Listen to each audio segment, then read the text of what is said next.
Hartanya sampai 85 miliar, bupati ini kepergok, kerangkeng dan siksa 40 pekerja di belakang rumahnya.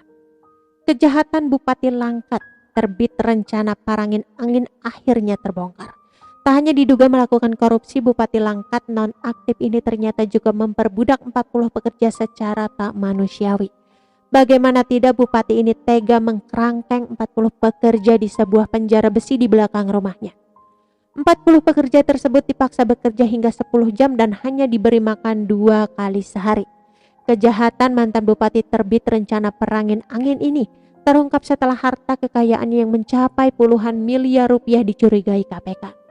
Memiliki harta sebanyak itu, terbit rencana diketahui tidak memiliki hutang sama sekali. Kini tak hanya diamankan oleh KPK, kejahatan lain mengurung dan menyiksa pekerja ikut terbongkar. Perhimpunan Indonesia untuk Buruh Migran Berdaulat atau Migran Care yang pertama kali mengungkap dugaan perbudakan ini. Ketua Migran Care, Anis Hidayah, mengaku mendapatkan laporan soal adanya kerangkeng manusia di halaman belakang rumah Bupati Langkat terbit rencana perangin angin. Kerangkeng manusia ini serupa dengan penjara yang terbuat dari besi serta digembok. Dilansir dari tribunnewsmaker.com, diduga tempat ini digunakan sebagai penjara bagi pekerja sawit yang bekerja di ladang milik terbit. Kerangkeng penjara itu digunakan untuk menampung pekerja mereka setelah mereka bekerja. Dijadikan kerangkeng untuk para pekerja sawit di ladangnya, kata Ketua Migran Care Anis Hidayah dikutip dari kompas.com. Setidaknya ada 2 kerangkeng di rumah Bupati Langkat. Masing-masing berukuran 6 x 6 meter diisi 27 orang. Menurut Anis, orang yang ditahan disuruh bekerja di kebun sawit milik terbit selama 10 jam, mulai dari pukul 8 waktu Indonesia Barat sampai 16 waktu Indonesia Barat. Setelah mereka bekerja, dimasukkan ke dalam kerangkeng atau sel dan tidak punya akses kemana-mana, kata Anis. Anis menduga para pekerja ini diberi makan hanya 2 kali sehari. Selain itu, para pekerja juga tak diberi gaji selama bekerja. Bahkan Anis menduga para pekerja kerap disiksa. Mereka tentu tidak punya akses komunikasi dengan pihak luar. Mereka mengalami penyiksaan, dipukul, lebam, dan luka, kata Anis. Selama bekerja mereka tidak pernah menerima gaji, tuturnya lagi. Melansir dari kompas.com, Kabid Humas Polda Sumatera Utara, Kombes Pol Hadi Wahyuni, mengatakan kerangkeng tersebut sudah ada sejak tahun 2012. Menurutnya, informasi awal, kerangkeng tersebut dijadikan tempat rehabilitasi untuk orang atau masyarakat yang kecanduan narkoba. Selain itu, ada juga yang dititipkan orang tuanya terkait kenakalan remaja. Hadi menjelaskan pada tahun 2017, BNKK Langkat sudah sempat berkoordinasi dengan terbit rencana. Namun jika kerangkeng tersebut dijadikan tempat rehabilitasi, maka harus ada perizinan. Namun sampai detik ini belum ada perizinannya. Dan saat ini sedang dialami oleh tim gabungan, katanya.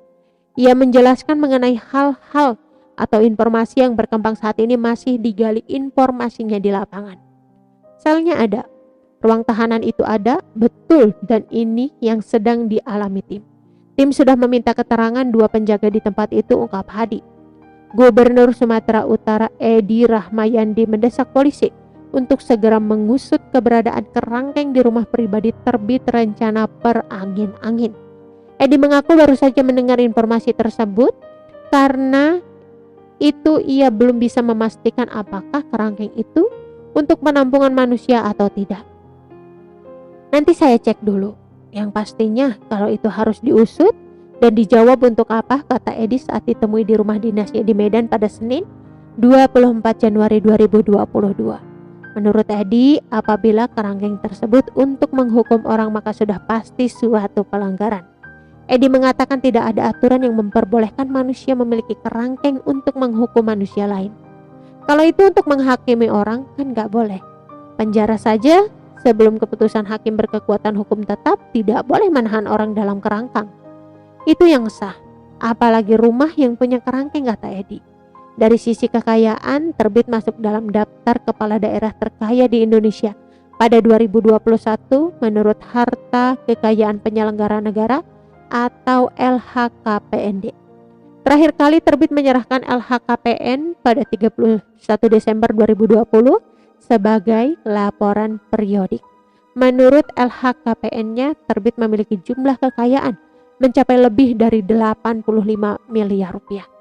Sumber kekayaan terbit yang terbesar berasal dari kas dan setara kas senilai 78,3 miliar rupiah.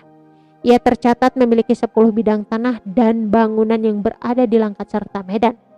Tak hanya itu, terbit juga mempunyai 8 mobil yang 7 diantaranya memiliki nilai di atas 100 juta.